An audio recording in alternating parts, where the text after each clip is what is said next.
Bueno, en honor al tiempo, vamos a comenzar. Quiero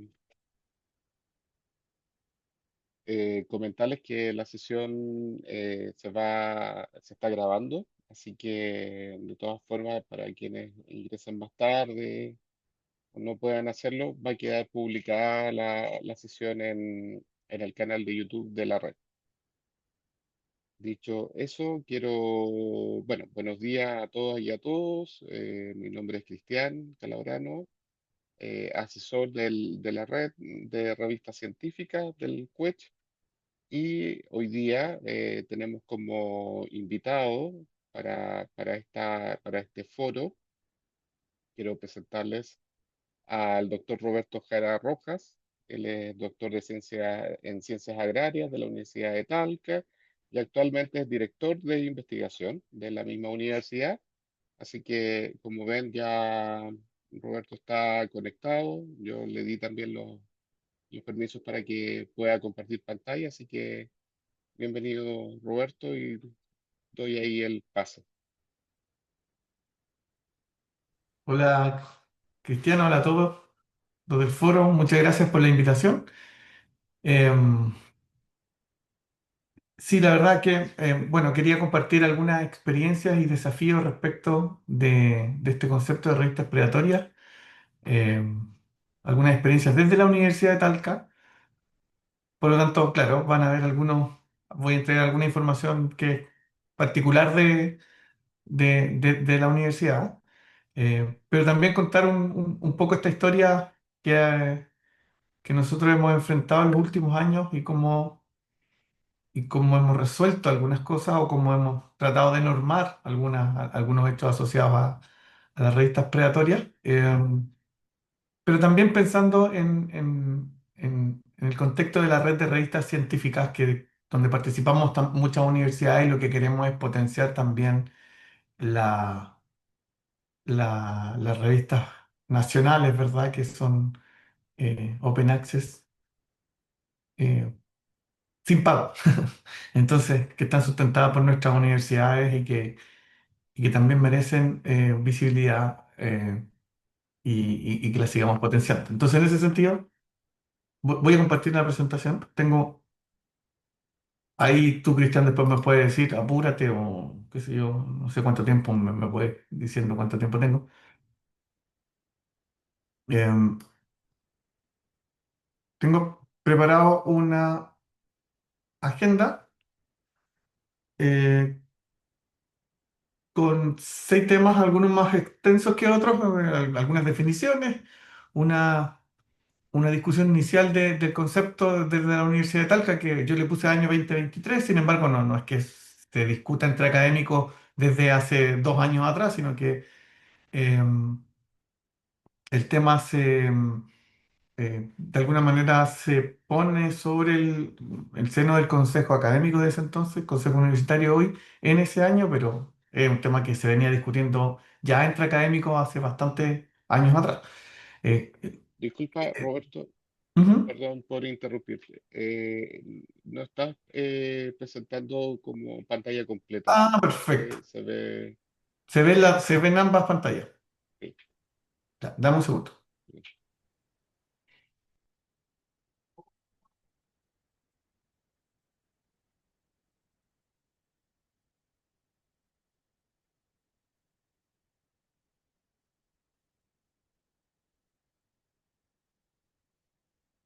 Tú me indicas cuando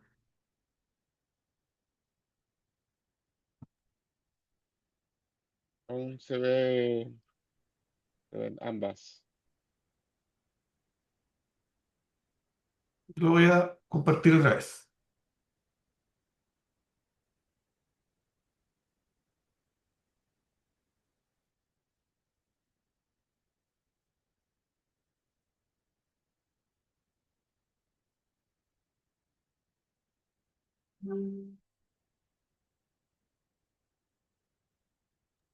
Ahora sí.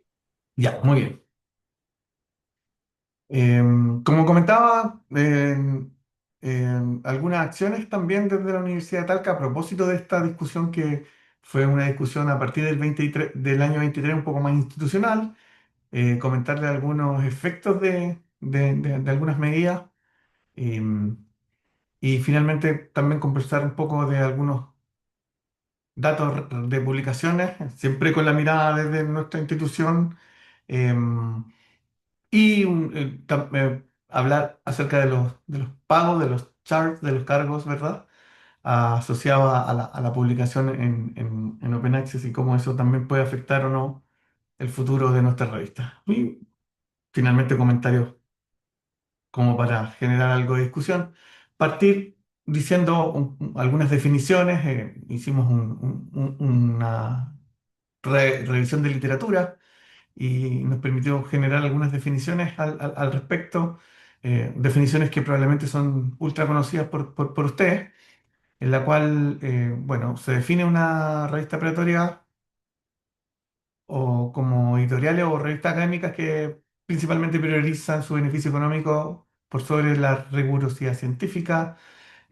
Algunas se pueden caracterizar incluso por simular procesos editoriales legítimos. Bueno, mientras omiten o distorsionan elementos esenciales como por ejemplo la revisión de pares, la transparencia editorial y normas éticas, eso como génesis del concepto de predatorio, porque después esto fue evolucionando.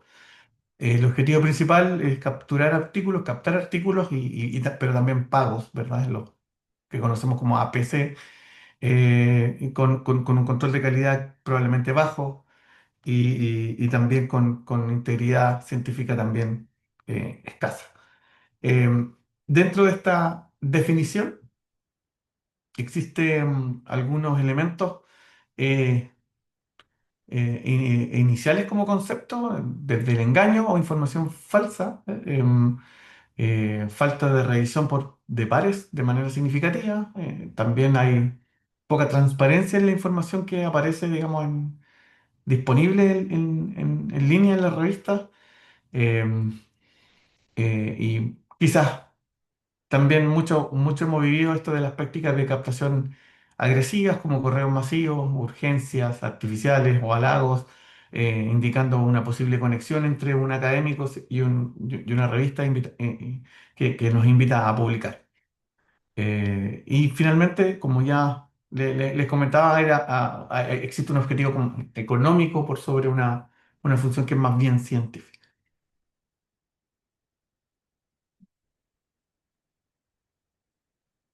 Si pudiésemos de alguna manera sintetizar la evolución del concepto, nos encontramos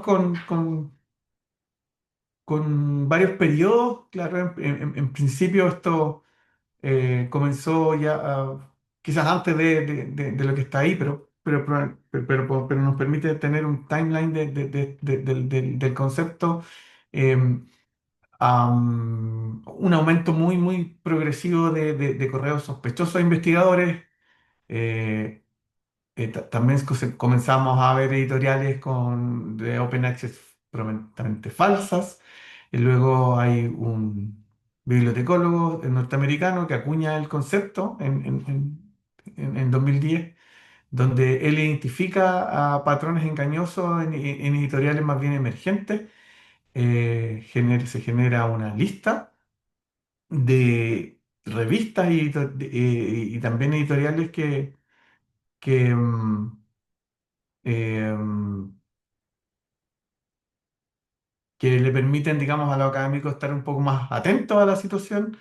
eh, pero luego de eso también se observa una explosión o una explotación del modelo APC, aumento en revistas, probablemente muchas con revisión de pares, pero otras quizás sin revisión de pares.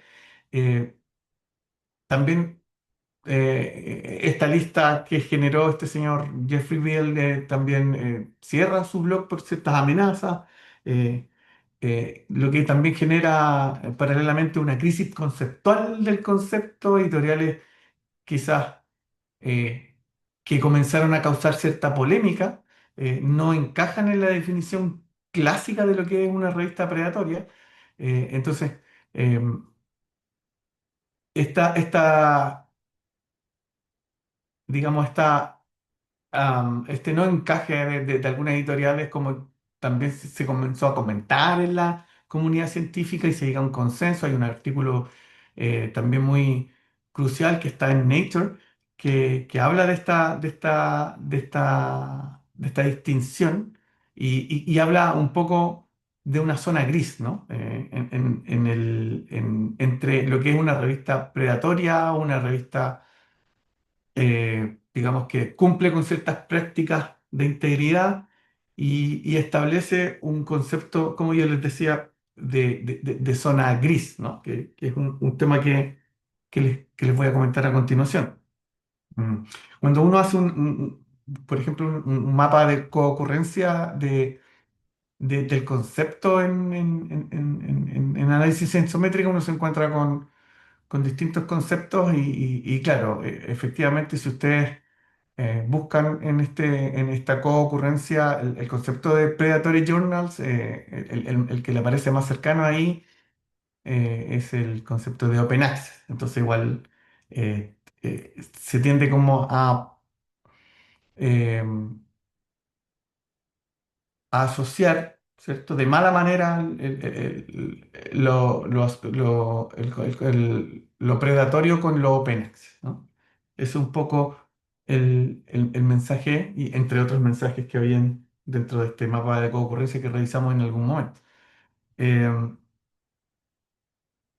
este es el artículo que yo les comentaba, ¿cierto? A un grupo de académicos preocupados por esta amenaza en el 2019 publicaron un artículo, eh, o más bien un acuerdo, ¿cierto? En el cual definen conceptualmente lo que ellos eh, indican tanto como revistas y editores depredadores, que son entidades que priorizan interés propio a expensas del conocimiento científico y que se caracterizan por información falsa o engañosa.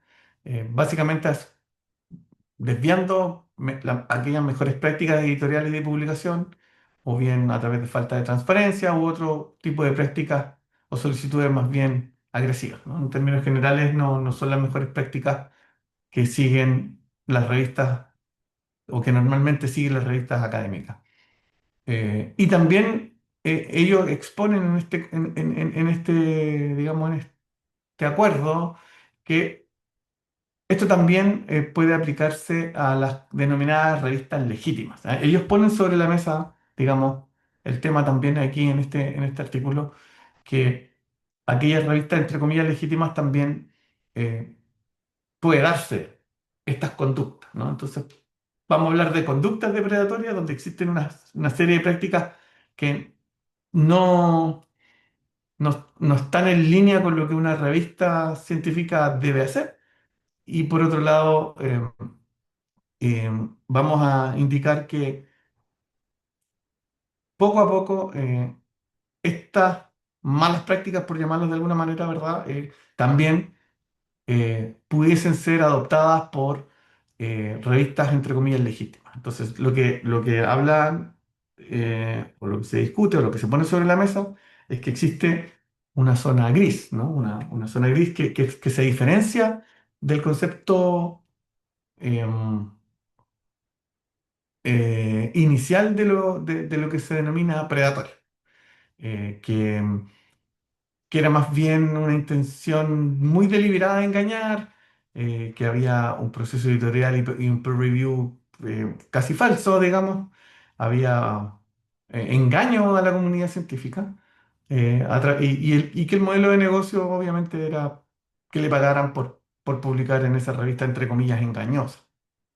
Pero existe esa zona gris donde se discute o se comienza a discutir respecto de revistas que sí cumplen con algunas prácticas, eh, pero que están teniendo paulatinamente ciertos comportamientos cuestionables, entre comillas, ¿no? Eso es lo que opinaba este grupo, como por ejemplo aumento de los números especiales, una explosión de números especiales en revistas que estaban ya indexadas en Wossos Scopus, eh, altos APC, ¿verdad? Y obviamente lo que genera un alto volumen de papers, un alto volumen también pares revisores, lo que generalmente pudiese ser algo riesgoso en el entendido de la calidad y los tiempos que un par evaluador se debe tomar para revisar un-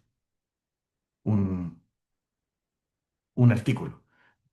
También se distingue probablemente algún tipo de revista como baja calidad, que su intención no es justamente engañar, sino que existen deficiencias reales en edición, pero sin mala fe, donde hay revisión de pares, pero muy limitada por un tema más bien de recursos. Entonces, yo quisiera aquí también separar eh,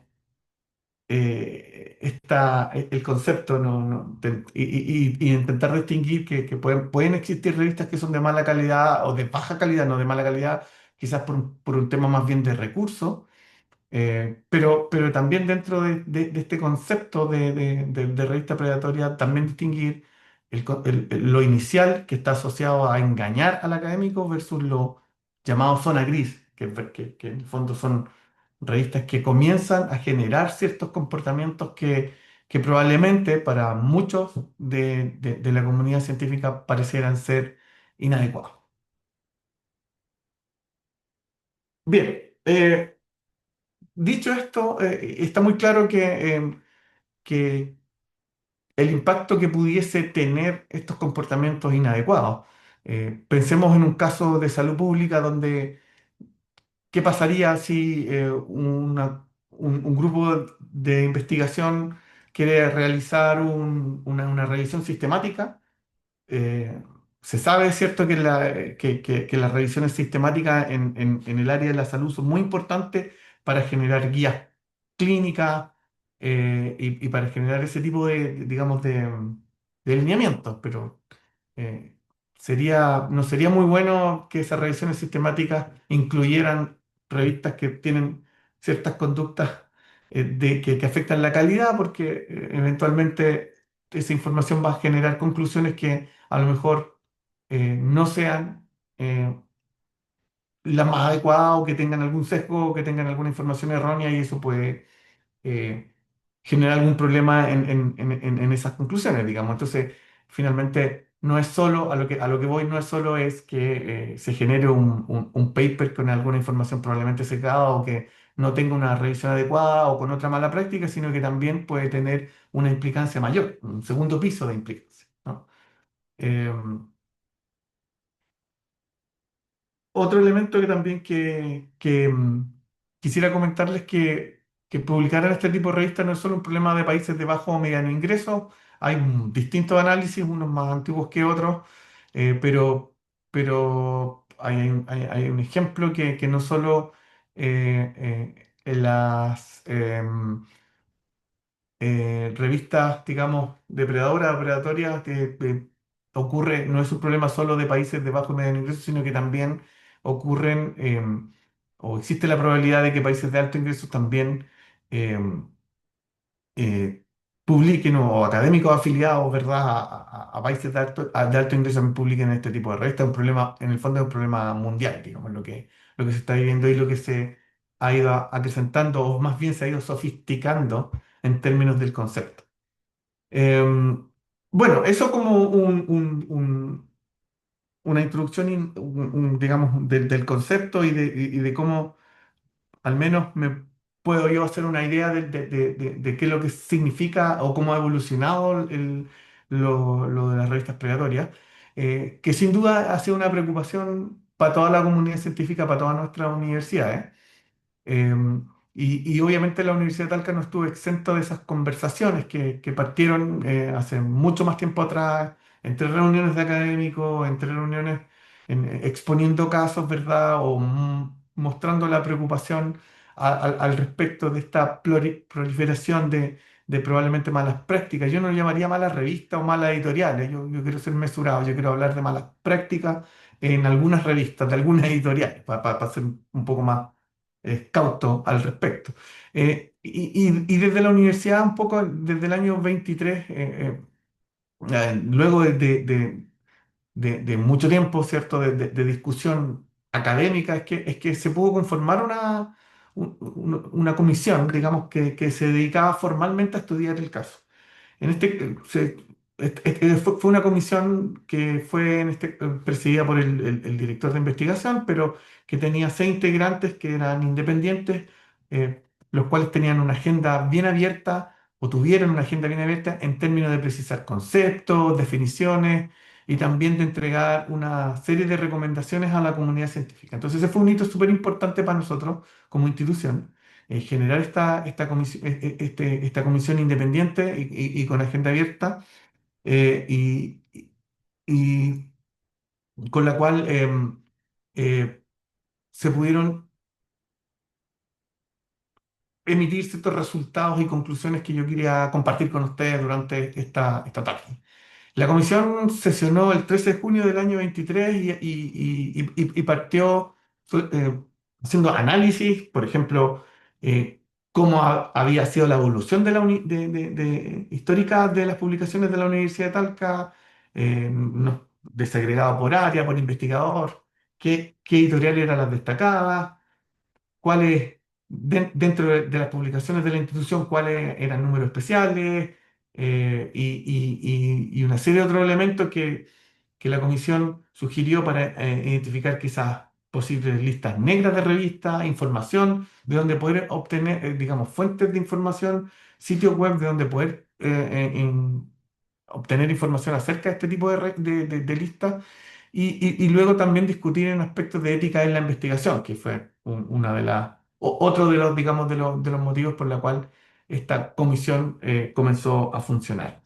Em, Voy a entregar en honor al tiempo algunos detalles solamente, alguna información, digamos, cienciométrica de lo que se analizó, porque fue una comisión que duró bastante tiempo, pero en general esta comisión logró emitir un informe a la comunidad, digamos, utalina, donde generó una serie de diagnósticos y recomendaciones, donde de ese diagnóstico y recomendaciones derivó también en un código de ética de la institución, pero también generó una serie de propuestas y acciones de mejora a cómo nosotros podríamos eventualmente seguir enfrentando este problema. En ese momento, eh, la comisión, dentro de estas propuestas de acción y mejora, se precisó que pudiésemos seguir trabajando en buscar o en ofrecerle a la comunidad científica un set de revistas las cuales no eran, entre comillas, recomendables por algunas prácticas que estaban consideradas como predatorias, ¿no? Y por otro lado también la universidad, como muchas otras universidades en el país, tiene un sistema de incentivo a las publicaciones y también analizar desde ese incentivo a las publicaciones cómo se podía fomentar digamos, más bien desincentivar algunas revistas que podrían ser consideradas como predatorias. Em, a propósito de los incentivos, ¿cierto? En una publicación de una editorial que está dentro de la palestra, que es MDPI, existe un artículo asociado a los incentivos de las publicaciones donde habla finalmente de que, bueno, si bien muchas revistas tienen, muchas universidades tienen incentivos a las publicaciones, la Universidad de Talca aparece como que tiene un sistema bastante meticuloso y que además incluye a estudiantes de posgrado y una serie de reglamentos para hacerlo. Entonces, claro, nosotros también decidimos en ese sentido analizar cómo a través de ese instrumento podríamos mejorar o guiar a nuestros académicos en torno a este concepto. Em, Voy a comentarle algunas cosas breves antes de continuar, algunos datos breves antes de continuar con el siguiente punto. Esto era lo que pasaba en nuestra universidad justo antes o justo cuando se conformó la comisión, en el 2023. Ahí hay una distribución de las publicaciones por indexación. em, pero esta gráfica es más interesante, donde lo que se observa es que en la institución, como no solo en la nuestra, sino que en muchas, existía como una inclinación hacia la publicación en los cuartiles Q1 y Q2, ¿no? Una concentración, lo cual uno en términos de indexación podría decir que bien, o vamos a decir que bien porque estamos apuntando a la mejor calidad, en el entendido que las revistas Q1 y Q2 son de mayor calidad de acuerdo a los estándares que manejan. Y lo cual es correcto, ¿verdad? Y en ese sentido, los primeros hallazgos que nosotros eh, visualizamos es que, claro, efectivamente el porcentaje de Q1 en la institución aumentó, eh, eh, ya sea en WOS o en Scopus. También aumentó la productividad de los académicos, ¿no? De la universidad, por lo tanto, eh, da ciertos, bueno, políticas internas también es posible aumentar ciertos números. Em, entonces, dijimos, ok, bueno, aumenta la productividad no solo en cantidad de artículos, sino que también en calidad eh, analizada desde el punto de vista de los cuartiles, ¿no? Entonces, seguimos un poco averiguando qué pasaba, dónde se estaba publicando, y nos dimos cuenta, bueno, luego de analizar una serie de elementos, como les mencionaba, pero aquí hay una gráfica de dónde se estaba publicando, considerando, no sé, en este caso, las cinco editoriales que más se repetían, y como ustedes pueden ver ahí, eh, hasta el 2020, donde más se publicaba era en el Sevier, pero también fueron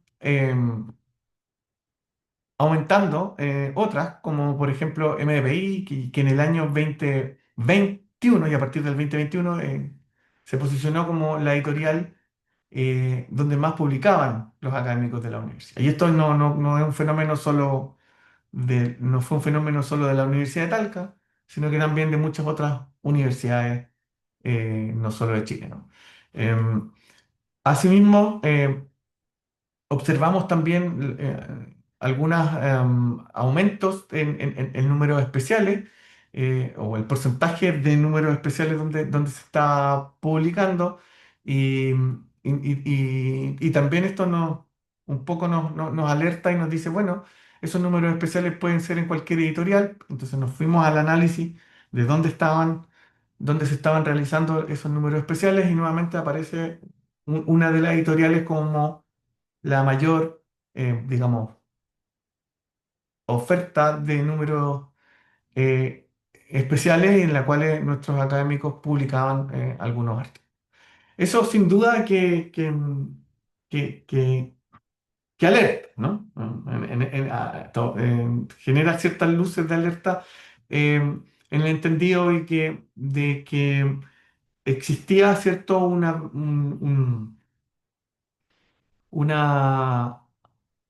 una corriente académica indicando que eh, existen algunas editoriales que están aumentando eh, exponencialmente el N de artículos al año, y lo están haciendo a través de números especiales. Y dentro de esas, entre comillas, malas prácticas o malas conductas que mencionaba yo en el comienzo, eh, aumentamos exponencialmente el N de publicaciones de una revista, implica aumentar el N de editores, implica aumentar el N de revisores. Entonces se comienza a cuestionar, o también otros aspectos como relacionados como quién se va a hacer cargo de tanta revisión, de esta revisión exponencial, ¿no? Entonces, dentro de esos hallazgos que fuimos también recopilando durante nuestro proceso de reflexión, hace un par de años atrás, es que, em, claro, observamos incrementos de publicaciones de la Universidad de Talca, entre comillas, open access, pero pagadas, ¿verdad? Principalmente las editoriales MDPI y también Frontier, pero en menor medida.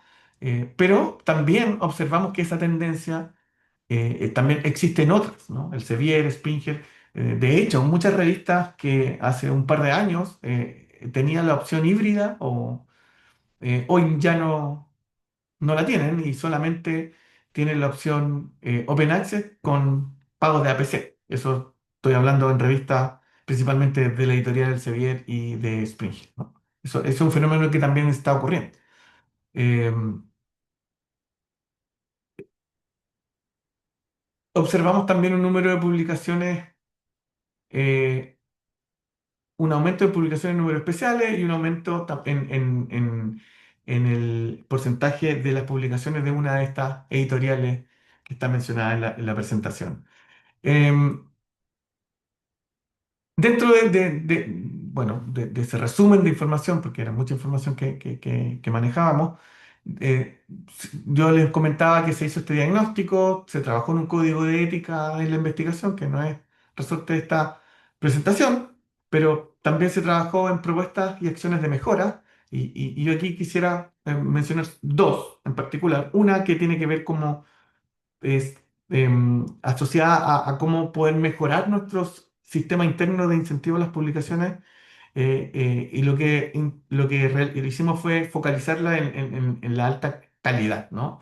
Eh, y lo que básicamente propiciamos con este cambio fue una segmentación del cuartil Q1 de las revistas indexadas tanto en WOS como en Scopus. Eh, Hicimos muchos análisis asociados a ello, dentro de los cuales nos dimos cuenta que el cuartil Q1 es el que presenta la mayor heterogeneidad en términos de revista, en cualquiera de las áreas. Por lo tanto, dentro de nuestras medidas fue justamente premiar al top 20, dentro del cuartil Q1, al mejor, digamos, al decir uno y 2, ¿m? En términos de su ranking relativo por subárea, y así ir, digamos, de alguna manera segmentando este sistema de incentivos en un poco más fino, digamos, en el primer cuartil. Y por otra parte, que es un poco la experiencia que quiero comentarles, es que también decidimos embarcarnos, porque también es una cuestión bien eh, de punta de lanza, que lo que hicimos fue embarcarnos en generar una discusión frente a cómo eh, propiciar una lista de exclusión, una lista no recomendada, entre comillas, de publicaciones, siguiendo en este caso ciertos criterios internacionales, ¿no? Que es un poco lo que les quería comentar ahora. Eh, cuando Cuando hablamos de criterios internacionales o de información que tenemos disponibles, pensamos en varias opciones. Hay una que sí, que está, eh, que nos entrega este portal que se denomina Predatory Reports, que básicamente lo que analiza son ciertos criterios. No se limitan solo a lo que están ahí, pero un poco cuáles son aquellos criterios de las revistas, entre comillas, predatorias, sobre los cuales uno podría de alguna manera prestar atención. Entonces digamos, un sitio donde nos entrega información básicamente de, de qué no hacer, digamos, ¿no? Eh, y dentro de ese sitio existen revistas que eh,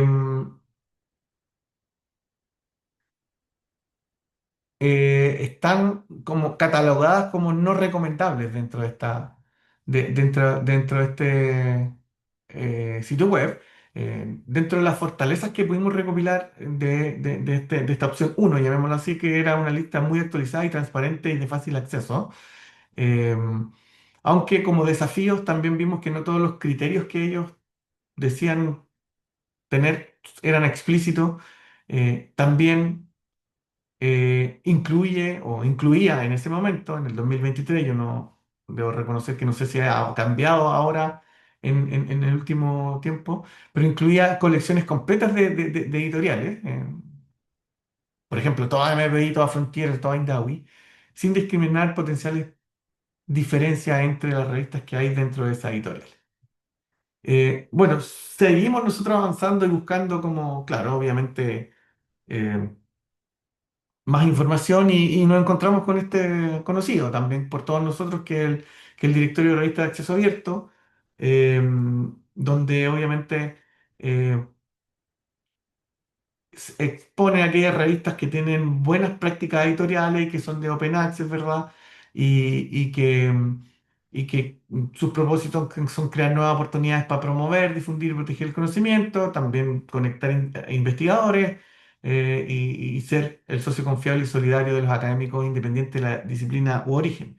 Una lista de publicaciones que fomenta el acceso abierto y la colaboración internacional, pero dentro de lo que nosotros andábamos buscando no necesariamente su objetivo era listar o informar respecto de revistas predatorias. Y por otra parte, el hecho de que una revista no se encuentre en DOAC no significa que tenga un comportamiento predatorio o que su calidad sea discutida. Pero, entonces habían ciertas fortalezas de estas opciones que nosotros andábamos buscando y también ciertos desafíos.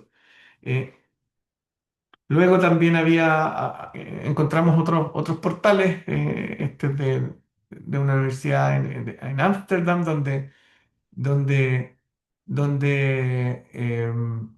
tienen a disposición de la comunidad científica una lista de verificación, piensa, verifica, envía, un poco es como una especie de checklist, para analizar si la revista a la cual deseamos publicar cumple con criterios mínimos o cumple con ciertos criterios asociados a las buenas prácticas y a la integridad. Em, por otra parte, esta opción facilita que identifiquen revistas editoriales confiables y tiene una serie de herramientas y recursos prácticos, eh, básicamente con el objetivo de educación a investigadores. Eh, si bien es un protocolo de consulta individual previo al envío de una publicación, es como un sistema de alerta al investigador, no generalmente es una lista de exclusión, requiere de mucho tiempo e información que no necesariamente se encuentra de manera expedita, pero sí de alguna manera genera una orientación y una educación al investigador. Finalmente, existía un índice, una lista también en Europa de científicas, de revistas científicas en Noruega, donde tienen un sistema que clasifica un montón de revistas, más de 40.000, en cuatro categorías, donde la categoría 2 y uno son las buenas revistas, donde la categoría cero no son buenas revistas dadas algunas prácticas, algunas malas prácticas editoriales, y donde la X está como en esa categoría porque claramente tuvo un comportamiento predatorio en algún momento o bien está en análisis de ser categorizada en uno o en dos, ¿no? Entonces, em, es una plataforma también de fácil consulta, de inscripción gratuita, muestra una evolución del comportamiento de las revistas editoriales, eh, y tiene criterios súper transparentes de clasificación. Algunos desafíos que tiene esta lista que podría presentar algunas inconsistencias con análisis de otras fuentes, sin duda, y obviamente está muy pensada para Noruega, en Europa, donde básicamente esa lista, ese grupo de revistas que está ahí, eh, genera también una orientación a los investigadores para saber dónde publicar y cuáles revistas le van a generar, digamos, mayor impacto en su CV para ser más competitivos en proyectos. Entonces, em, finalmente, dada toda esta revisión internacional que hicimos nosotros, quisimos generar, ¿verdad?, una lista de exclusión donde el consejo académico de nuestra universidad optó por considerar como una base digamos, de buenas prácticas este listado de Noruega, que si bien no incluía, por ejemplo, toda la colección de Cielo ni toda la colección de Procine Scopus, eh, nosotros partimos de la base de esas 40.000 revistas y de ese análisis, ¿no? A su vez incluimos, por cierto, Cielo y muchos prosiguen que no estaban en esa base, y decidimos ir como decantando a través de algunos criterios, de acuerdo a toda la información que fuimos obteniendo, y, y la lógica fue, bueno, si están en la lista, en esta lista de estas 40.000 revistas, tanto en el lista 2 o uno no hay problema.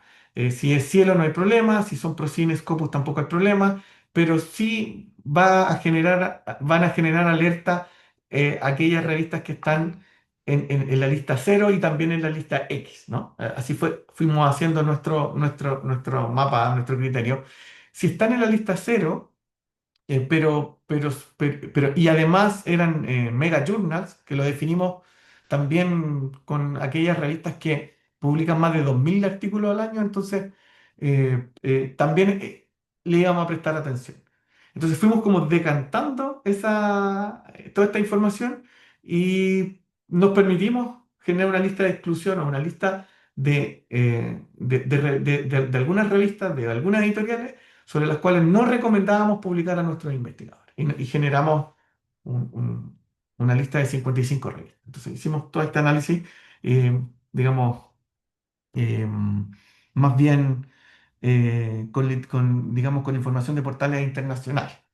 Eh, Aquí hay un ejemplo de algunas revistas que estaban, digamos, en ese análisis, donde, por ejemplo, yo quería hablar en particular de una que estaba ahí, precisamente desde el Sevier, que es el Lyon, que estuvo dentro de nuestra lista inicial, que después de un análisis cualitativo decidimos no dejarla, pero esa revista, el Lyon, por ejemplo, Noruega la había declarado con nivel X. ¿Por qué? Porque publicaba muchos artículos, porque incluso había muchos artículos que decían que los autores no tenían permiso para compartir los datos, o bien que había información como que los datos son de uso confidencial, y eso de alguna manera atenta con buenas prácticas de la ciencia abierta y para dónde queremos apuntar. Eh, algún, por otro lado, dentro de las cosas buenas que se observaban en esta revista, la comunidad científica decía que el proceso de revisión era muy exhaustivo y muy positivo, y con una retroalimentación muy constructiva. Entonces tenía cosas buenas y cosas relativamente, digamos, con ciertas conductas que no eran tan deseables, pero sí tenían cosas buenas también. Aunque también había mucha discusión en esta revista que no se evidenciaba, por ejemplo, que quedaba fuera algún artículo porque estaba fuera de scope. Entonces, era una aceptación muy amplia de temática. Esta discusión fue digamos, que más bien cualitativa en función de ciertas anomalías detectadas en la que se realiza revista por revista y se decide, para el caso de la lista de Noruega, es dejarla en nivel uno, 2, 0 o X, ¿no es verdad? Y, em,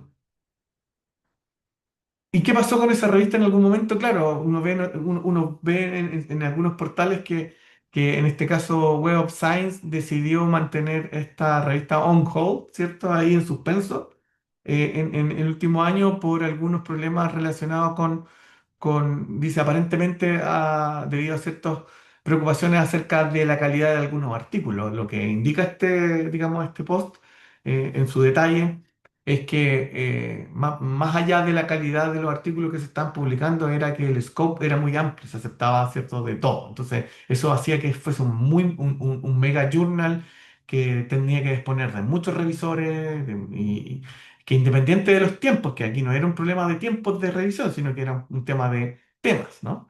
Y otros elementos que podrían un poco atentar contra la revista, o perdón, contra las buenas prácticas editoriales. Como ejemplo puse esto nomás, pero por ejemplo para el guión la suspensión es un fuerte mensaje que el volumen y la amplitud temática no garantizan el cumplimiento de los criterios de calidad de voz. O sea, hay una señal clara de lo que pasó el año pasado con esta revista. Para investigadores y universidades, si una revista está on hold, los artículos pueden perder registro de indexación, lo que permite afectar valoración, acreditación o impacto institucional. No es deseable, ¿verdad? No solo para el currículum del investigador, sino también para la universidad, que pasen estas cosas con las revistas donde estamos publicando. Para la comunidad editorial, claro, obviamente este tipo de medidas pone presión y hace una mayor transparencia, control de calidad, especialización temática y revisión rigurosa en revistas de gran escala. Em,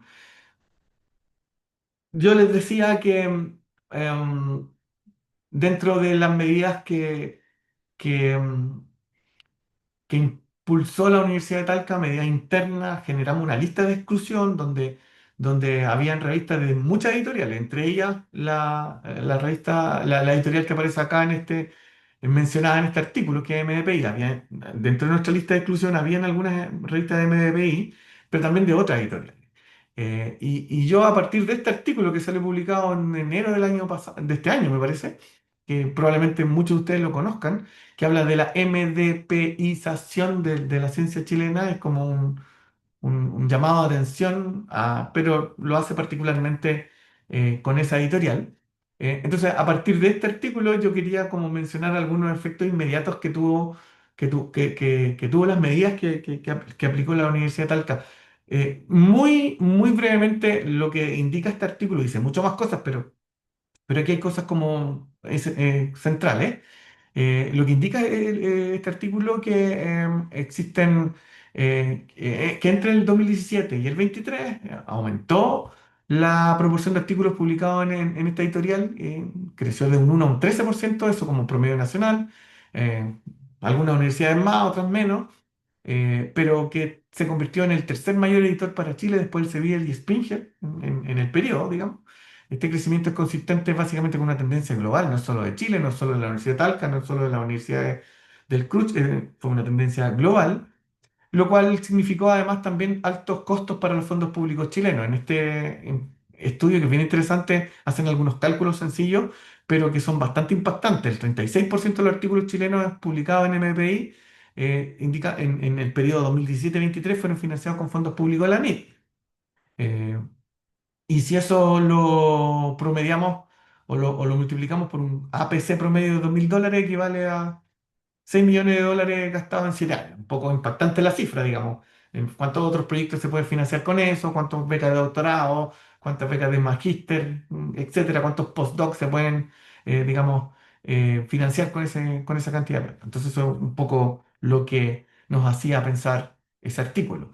Em, ¿Qué pasa en la Universidad de Talca a propósito de ese artículo y a propósito de algunos efectos inmediatos? Si bien la tendencia de la elección de esta editorial de la Universidad de Talca pasó de un 2,9 en el año 2015 a un 18,8 en el 23, del total de publicaciones, las medidas y nuevos reglamentos discutidos, posibilitó romper esta tendencia.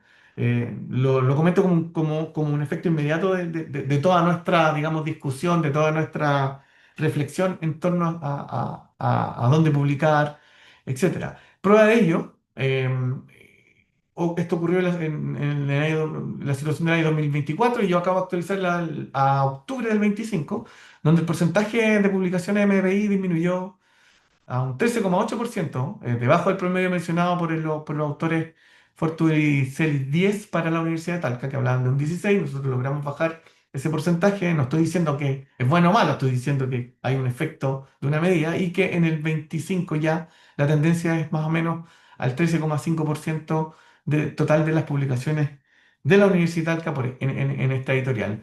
Aquí hay datos que están un poco borrosos, pero yo quería concentrarme. Bueno, aquí está el total de datos de la universidad, perdón, de artículos, los que son en Open Access, los que están Gold, dónde están, cuántos artículos son de primera autor o correspondencia de nuestra universidad. Pero aquí hay un tema interesante más abajo, donde están aquellos artículos Open Access en revistas que son sin costo, ¿no?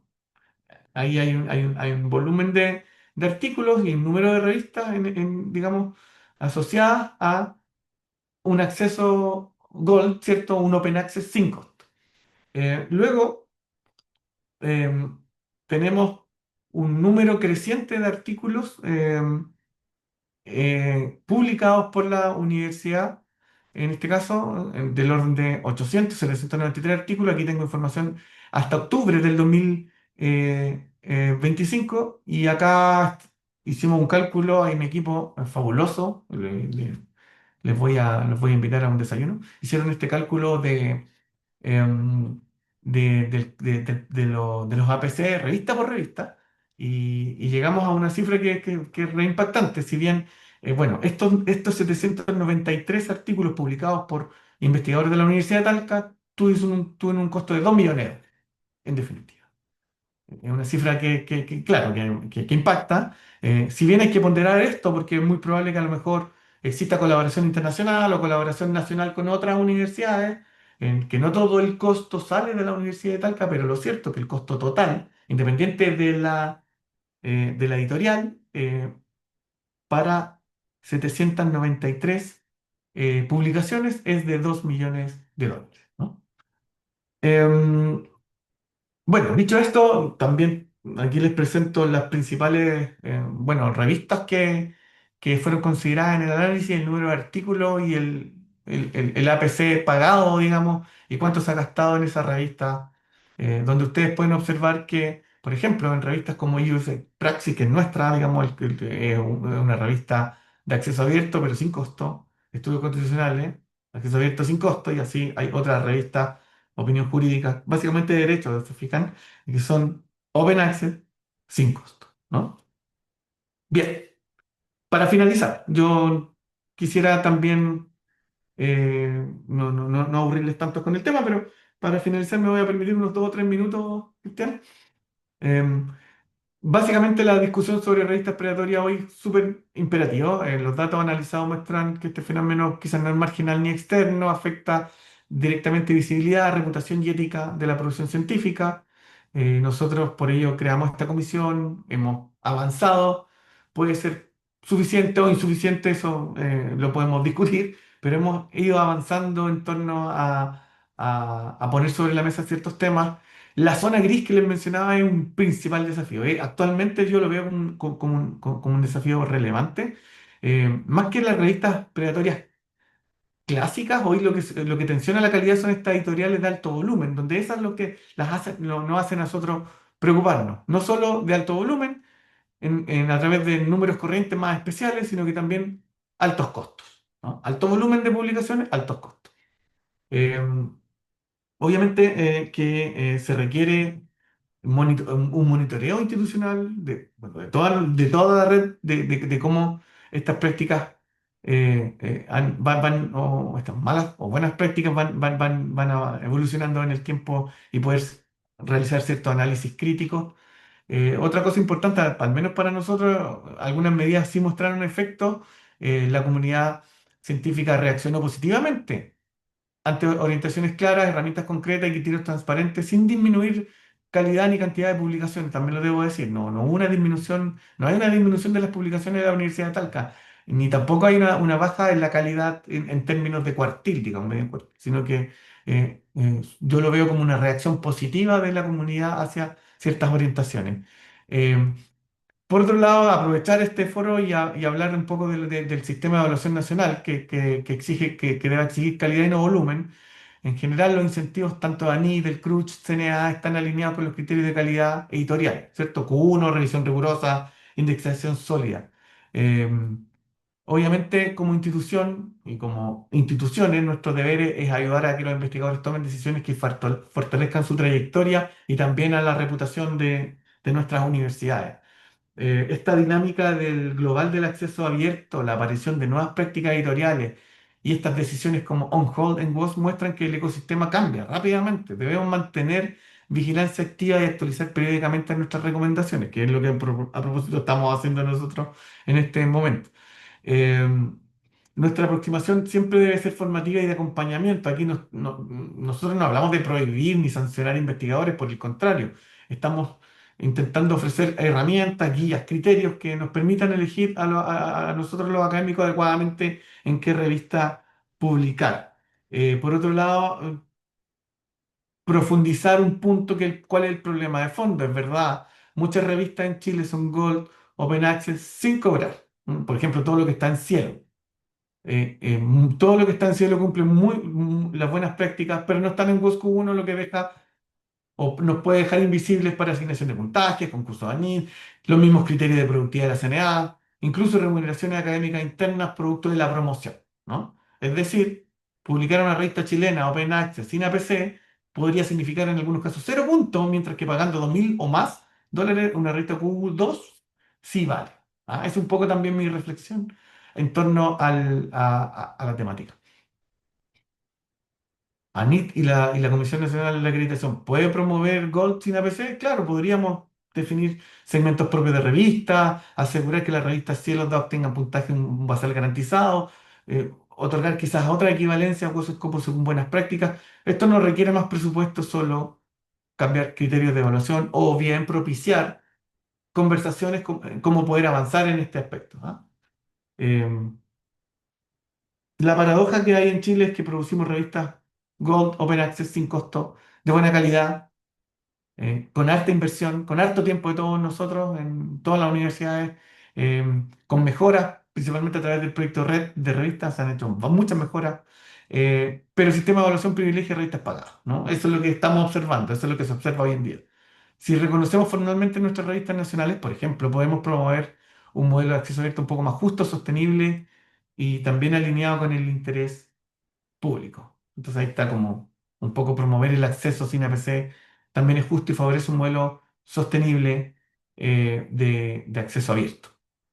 Bueno, eso les quería comentar.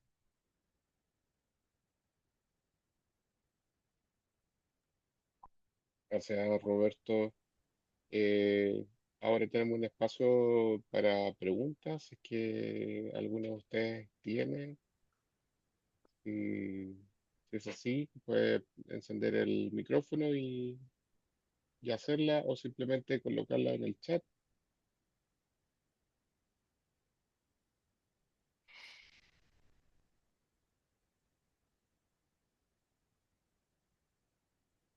¿no? ¿Alguna por ahí?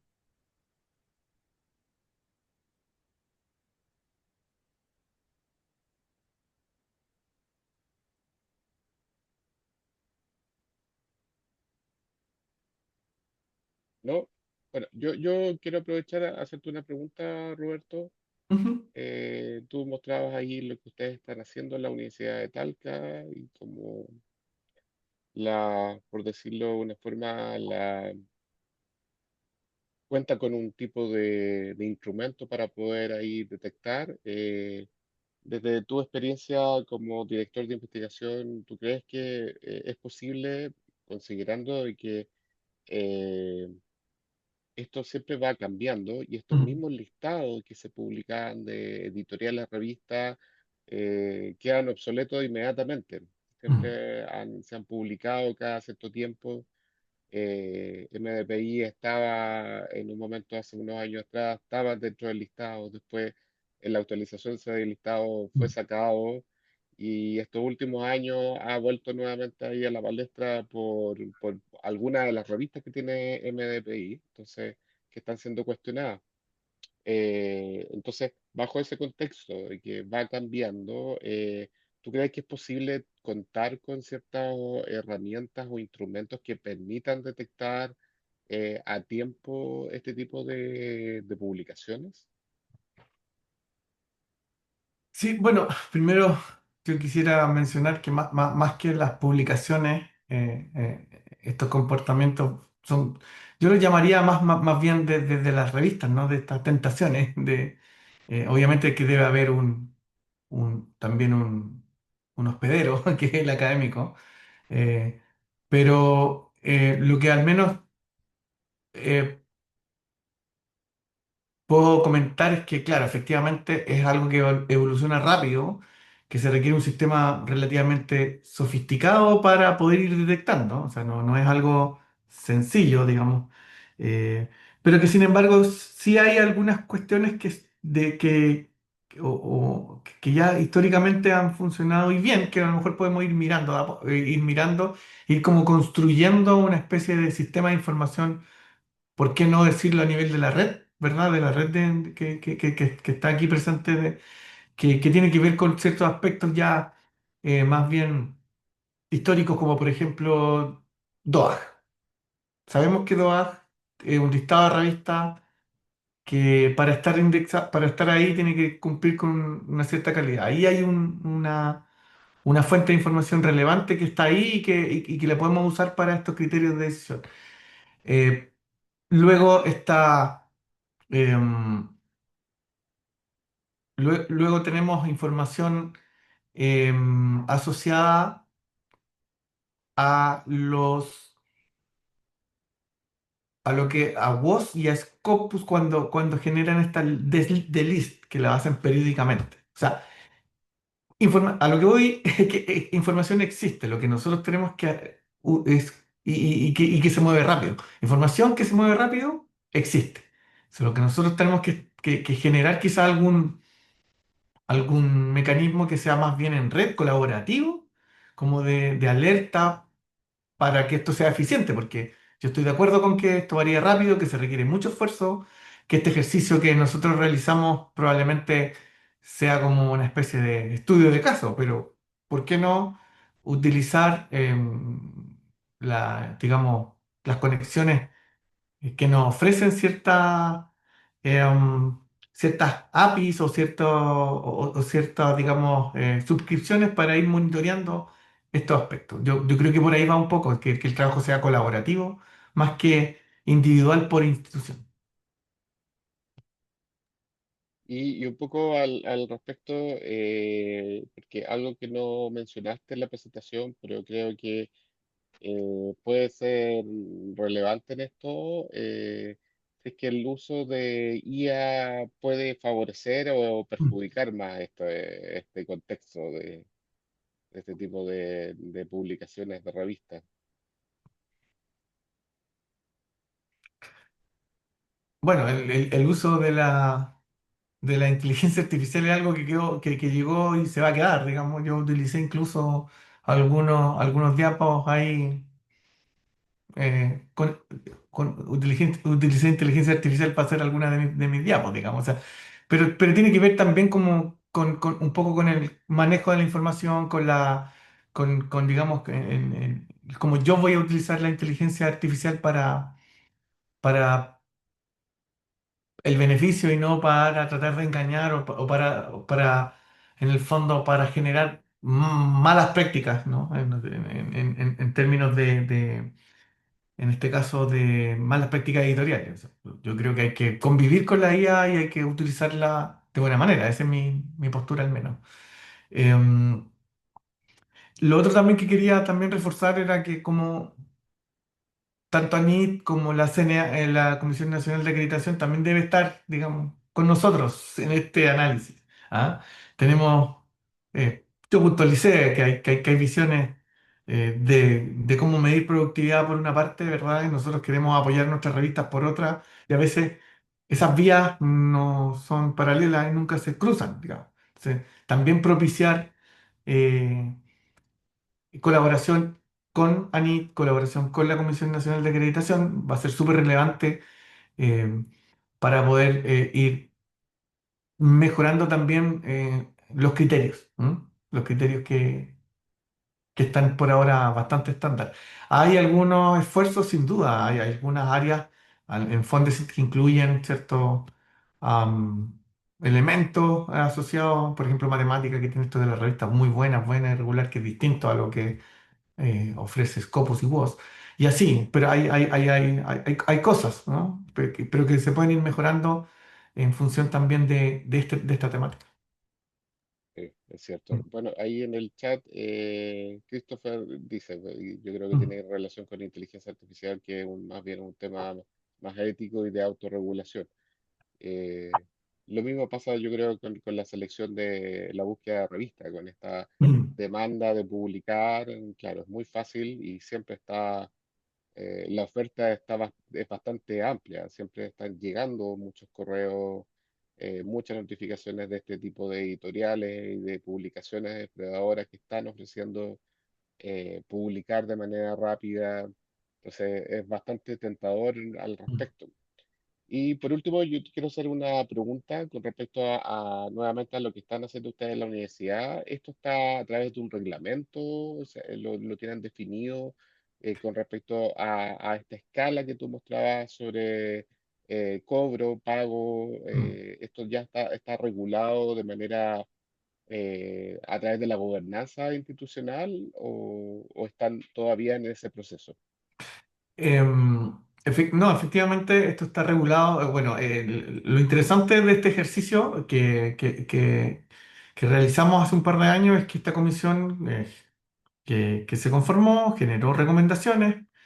eh, Como toda comisión técnica, ¿cierto? Genera muchas recomendaciones, probablemente mucho más duras de lo que uno pudiese, digamos, reaccionar en torno al mejora de ciertos instrumentos, pero tomamos muchos elementos de ese reporte y generaron nuevos reglamentos y eso está, digamos, son resoluciones universitarias internas, como por ejemplo el código de ética, como por ejemplo un cambio en el sistema de incentivo a las publicaciones, como por ejemplo la lista de exclusión que ahora la tenemos que renovar, ¿no? Entonces seguimos trabajando al respecto, pero yo sí insisto en que esto debe ser colaborativo, o sea, nosotros podemos ser un ejemplo en esta materia, pero también yo sé que muchas universidades también está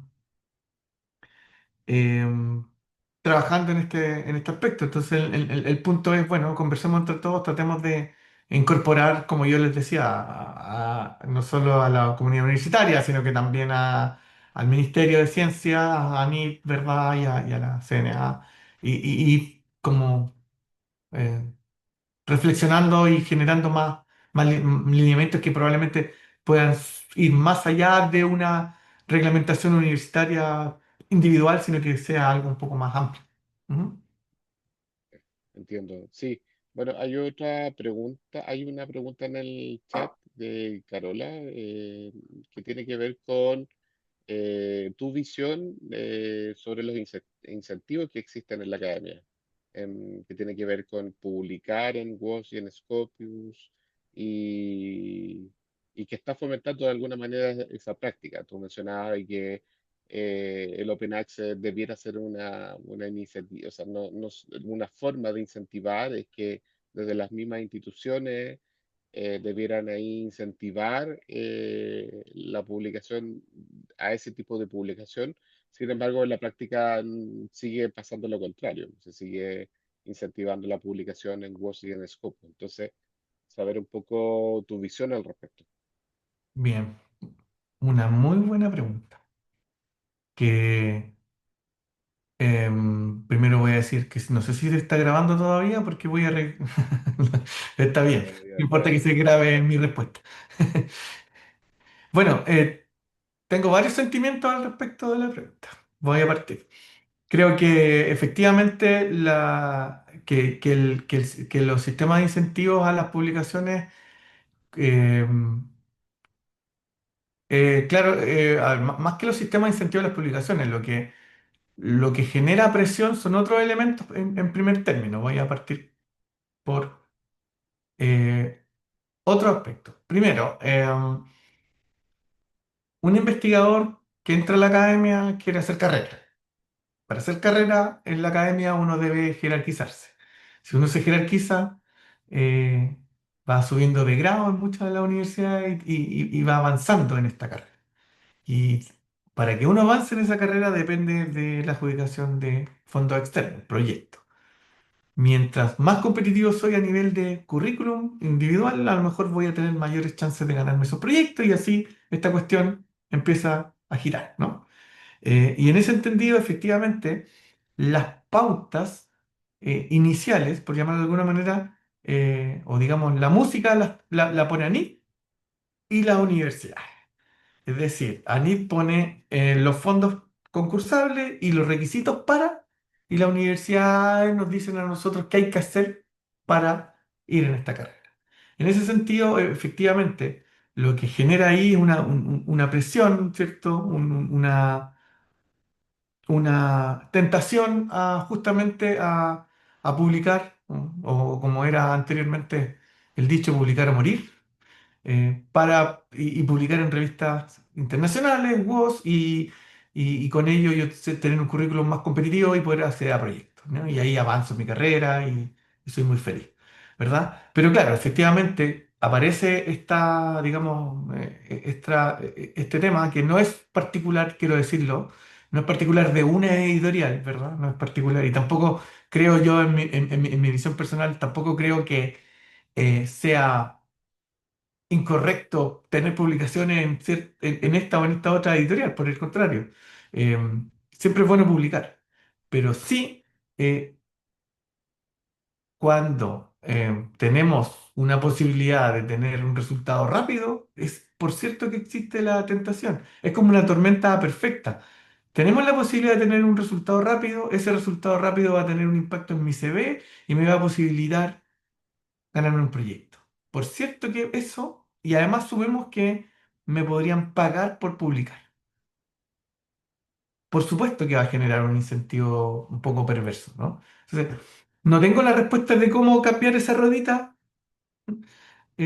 porque aquí no basta con quitar los incentivos a las publicaciones, sino que hay que generar algo que va más allá de los incentivos a las publicaciones. Hay que analizar cuáles son, por ejemplo, los criterios con los cuales las universidades nos estamos evaluando a nuestros académicos, pero también los criterios con los cuales las agencias que proveen los recursos para investigar también están calificando a aquellos investigadores que están postulando a los proyectos. Y también hay que analizar también desde el punto de vista financiero, qué es lo que se está considerando para que ingresen recursos a las universidades. ¿Ah? Porque si se está considerando todavía el N de WOS, ¿verdad? Cualquiera sea, mientras más WOS publica una universidad, más plata entra a una universidad. eh, eh, También acelera esta ruedita, digamos, de tentaciones. Es como cambiar varios elementos y no es fácil, ¿no? No es fácil cambiar todo esto a la vez, hay que partir de a poco, digamos. Entonces, eh, por ejemplo, dentro de la universidad, dentro de la Universidad de Talca, la discusión de cómo hacer la medición de, mm, del desempeño de los académicos también es un tema relevante. No todo es publicar, sino que también, por ejemplo, qué impacto tiene lo que se hace en política pública o qué impacto tiene lo que se hace en innovación. Son maneras distintas de ir evaluando digamos, el crecimiento de los académicos, pero si eso no está de la mano con lo financiero, si no está de la mano con la adjudicación de proyectos, tampoco creo que va a servir. Tiene que ser un engranaje multifactorial que espero que en algún momento se produzca. Toda la razón.